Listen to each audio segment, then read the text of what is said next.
जो बहुत सोता है उसको कभी योग सिद्ध नहीं होता। सच्ची मानिए, 3 घंटे नींद में काम हो जाता है, अधिक से अधिक 4 घंटे। भागवतिक चिंतन अपने आप इंद्रियों को संतुष्ट कर देता है। जो नींद से संसार का चिंतन छूटने पर इंद्रियां बल को ग्रहण करती हैं, वही भगवत चिंतन से स्वाभाविक प्राप्त हो जाता है। आनंद पूर्वक जैसे सुख को हम सहते, ऐसे हम दुख को सह जाएंगे, क्योंकि हमारा स्वरूप दुख सुख से परे है। हमारे आराध्य देव, हमारा लक्ष्य दुख सुख से परे है। वो तो सच्चिदानंदमय है, पर ये बातों से नहीं होगा, स्थिति से होता है। स्थिति कब आती है? अभ्यास करने से। अगर आप अभ्यास परायण रहेंगे ऐसा होगा। ये सोना हमारे लिए बहुत हानिकारक है और ये सोना हमारे लिए लाभदायक भी है।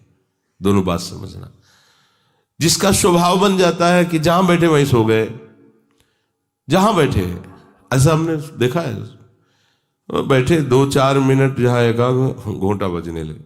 ये क्या है? ये दलिद्र क्यों? अरे तुम साधक हो, ये दलिद्रता क्यों? क्या यही उपासना में तुमने सिद्धि प्राप्त की है? जहां बैठ जाओ वहां तुम लड़खड़ा गए, लार बहने लगी, सोने लगे, घोटा बजने लगे।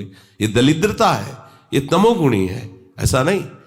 एक बार नींद को समय दिया है, 3 घंटे 4 घंटे, आ जाए तो आ जाए, नहीं उसको निमंत्रण नहीं देना, राधा राधा राधा, और जग कर फिर वैसे ही अपनी दिनचर्या। कोई भी फर्क नहीं पड़ना। आप अभ्यास कीजिए, कोई फर्क नहीं पड़ेगा। कई दिन बराबर जगने पर भी आपकी दिनचर्या पे कोई फर्क नहीं पड़ेगा। जो अपना स्वभाव बिगाड़ रहे हैं वो अपना नाश कर रहे हैं। अधिक पड़े हैं, सो रहे हैं, ये ठीक बात नहीं है। बार बार जो अधिक पड़े रह करके सोने का अभ्यास किए हैं, वो कहीं भी रहे, उनको बार बार नींद सताएगी। पड़े रहने में जिनको सुखानुभूति हो रही, सोने में जिनको सुखानुभूति हो रही, वो भजन क्या करेंगे? जो ज्यादा नींद लेते हैं उनकी गाढ़ नींद कभी नहीं होती है। मतलब अब सो चुके, थक गए, ऐसा नहीं आएगा। उनको बहुत प्रकार से विघ्न पड़ने लगते हैं, स्वप्न आदि आने लगते हैं, नींद का स्वरूप लंबा हो जाता है, 10 घंटे 12 घंटे। हमको एक ने बताया था कि हम केवल भोजन के लिए उठते हैं और अपने कमरे में ही पड़े रहते हैं, 18 घंटे वो सोते हैं। वह क्या जीवन आपका है? ये जीवन है? सोना बहुत हानिकारक है। अरे हम परमार्थ के पति के जितनी बार नाम जप कर लिए वो हमारे बैंक में जमा हो गया। सो के क्या बर्बाद करना है? 3 घंटे 4 घंटे, इसके 5-6 घंटे वो उनके लिए है जो बहुत श्रम परायण है, परिश्रम करते हैं शरीर से, साधक के लिए नहीं।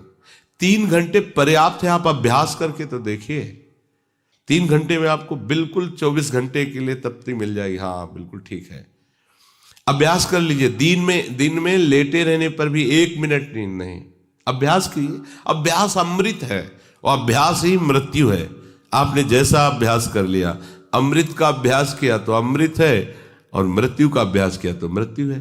भोगों का अभ्यास करना, सोने का अभ्यास करना, प्रपंच में अधिक रुचि रखना, ये सब मृत्यु है।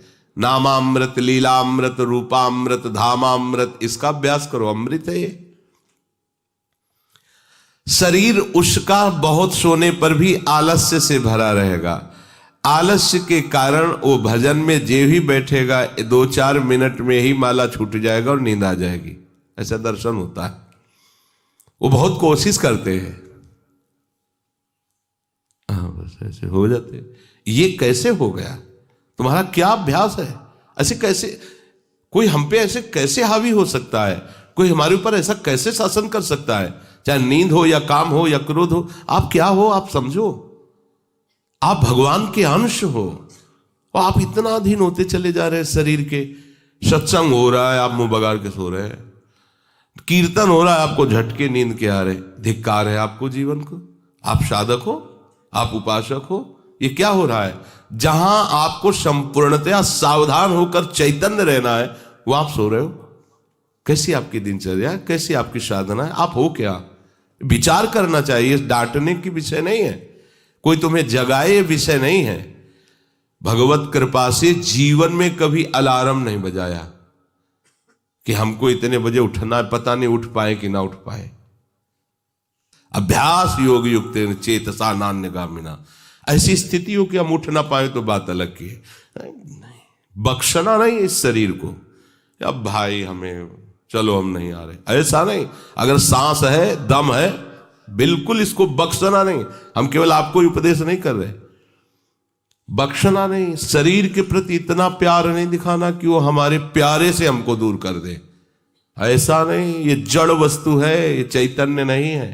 तुमसे ये चैतन्य है, तुम अपनी चैतन्यता को समझो, इसके अधीन हो रहे हो। ये तो बहुत बुरा लगता है जब कोई साधक सत्संग में या माला लेकर भजन करने में या पाठ करने में सो रहा है, तब लगता है। ग्रंथ सामने खोला है, थोड़ा पाठ कर, ऐसे ऐसे। एक जगह दर्शन किया, दर्शन कर ले जाते थे, वो भागवत का स्वाद है।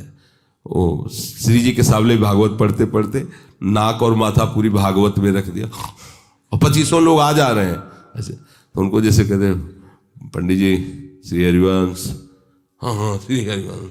अब ये हो क्या रहा है, ये क्या हो रहा है? अगर आपके अंदर नींद है तो आप चैन से 1-2 घंटे सो लिए दीजिए और फिर बैठिए, चैतन्य होकर बैठिए। ये अपमान है शास्त्रों का। आप चैतन्य घन प्रभु के वचन पढ़ रहे हैं, आपको नींद आ रही, प्रभु की चर्चा हो रही, आपको नींद आ रही। कभी विषय चर्चा में आपको नींद आई?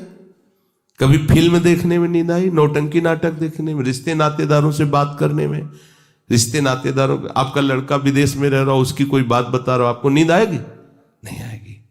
लेकिन अपने परम प्राण स्वरूप आत्म स्वरूप श्री प्रियालाल की चर्चा हो रही, आपको नींद आ रही है। अब हो क्या हो, जरा विचार करके देखिए। तो ये आलस्य के कारण उसके भजन में भारी बाधा हो जाएगी। उसका योग कभी सिद्ध नहीं होगा जो अधिक सोता है। सबसे प्रार्थना है, आप अपने लिए नींद का समय निश्चित करें अपने हिसाब से, शरीर का परिश्रम देख करके। अब जैसे जो उपासक रात भर सेवा में लगे रहते हैं, हम उनके लिए कहेंगे कि चाहे दिन हो चाहे रात हो, आप 4-5 घंटे आराम से सोइए। प्रार्थना है कि सोइए, क्योंकि आप जवान साधक हैं, सोएंगे तो आपकी इंद्रियां फिर भजन में लगेंगी। आप अपने को देखिए, यदि आप कोई सेवा बल वाली नहीं करते हैं तो 4 घंटे से ज्यादा आप नहीं लें। अच्छा उपासक 3 घंटे में हो जाता है।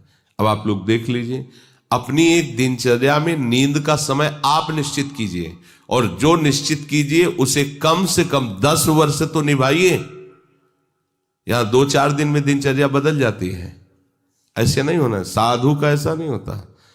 कुछ नियम लो तो 10-5 वर्ष तो चलो, 2-4 दिन में सब फिसल जाते हो, क्या फायदा है?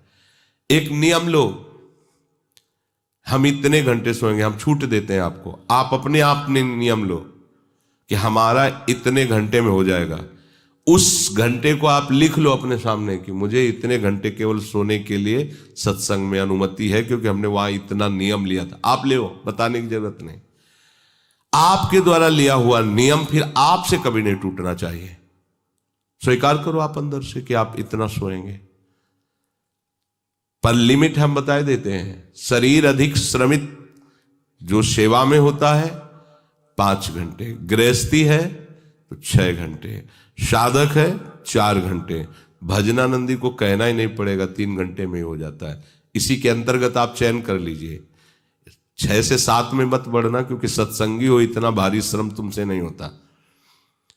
बलराम ब्रजवासी है, 20 वर्ष की बात बता रहे हैं, एक दिन की नहीं, 20 वर्ष की नित्य दिनचर्या से वृंदावन की परिक्रमा, और कितनी मेहनत से चक्की चला करके 150 रुपया करके घर परिवार चलाना, संत सेवा करना, सत्संग सुनना, ये सब गृहस्थ है, परिवार है, भागे घूम रहे हैं परमार्थ के लिए, नंगे पैर पूरे वृंदावन। 20 वर्ष पानी गिरे, पत्थर गिरे, कोई मतलब नहीं।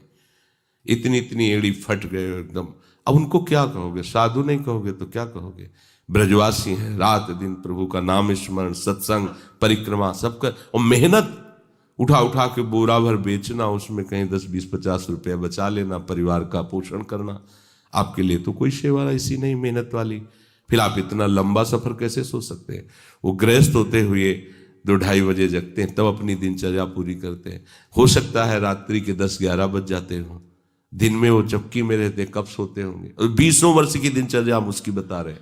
आप विचार करो, आप साधक हैं, आप विरक्त हैं, या आप संसार से निवृत्त होकर वृंदावन वास करें, आप कितना सोते हैं? ये बंद करो, शरीर को सुखी करना बंद करो। ये शरीर को सुख देने की बात महादुख मोल लेना है। निश्चित करो आप अपने समय को सोने का। कर लिया? कर लिया? हाँ, अपना समय निश्चित करो। जो समय निश्चित किया हो, 4 घंटे, 5 घंटे, 6 घंटे, ये धाम है, यहां झूठ नहीं चलेगा। अगर 6 घंटे निश्चित किया तो 6.25 घंटे नहीं होना चाहिए। उसी को आप विभाजित कर लीजिए। 4 घंटे रात्रि में सो लीजिए, 2 घंटे दिन में सो लीजिए। आपको अगर 6 घंटे सोना है, 4 घंटे सोना है, 3 घंटे आप रात्रि में, 1 घंटे दिन में विश्राम। अगर आपका रात्रि में हो जाता है तो दिन में विश्राम की जरूरत नहीं। आपको इस पर आना पड़ेगा। आपसे कांच छुड़वा रहे हैं, मणि पकड़ा रहे हैं आपको, घाटे का सौदा। आप क्या कर रहे हो? मणि देकर कांच खरीद रहे हो, और आपका कांच छुड़वा के मणि। इंद्रनील मणि श्याम मनोहर 7 कुंभ तन गोरी, इनके समीप चलना है, इनकी जूठन पाना है, इनके साथ खेलना है। ये सौभाग्य प्राप्त करने के लिए जो असत धारणाएं हैं उनको मिटाना होगा।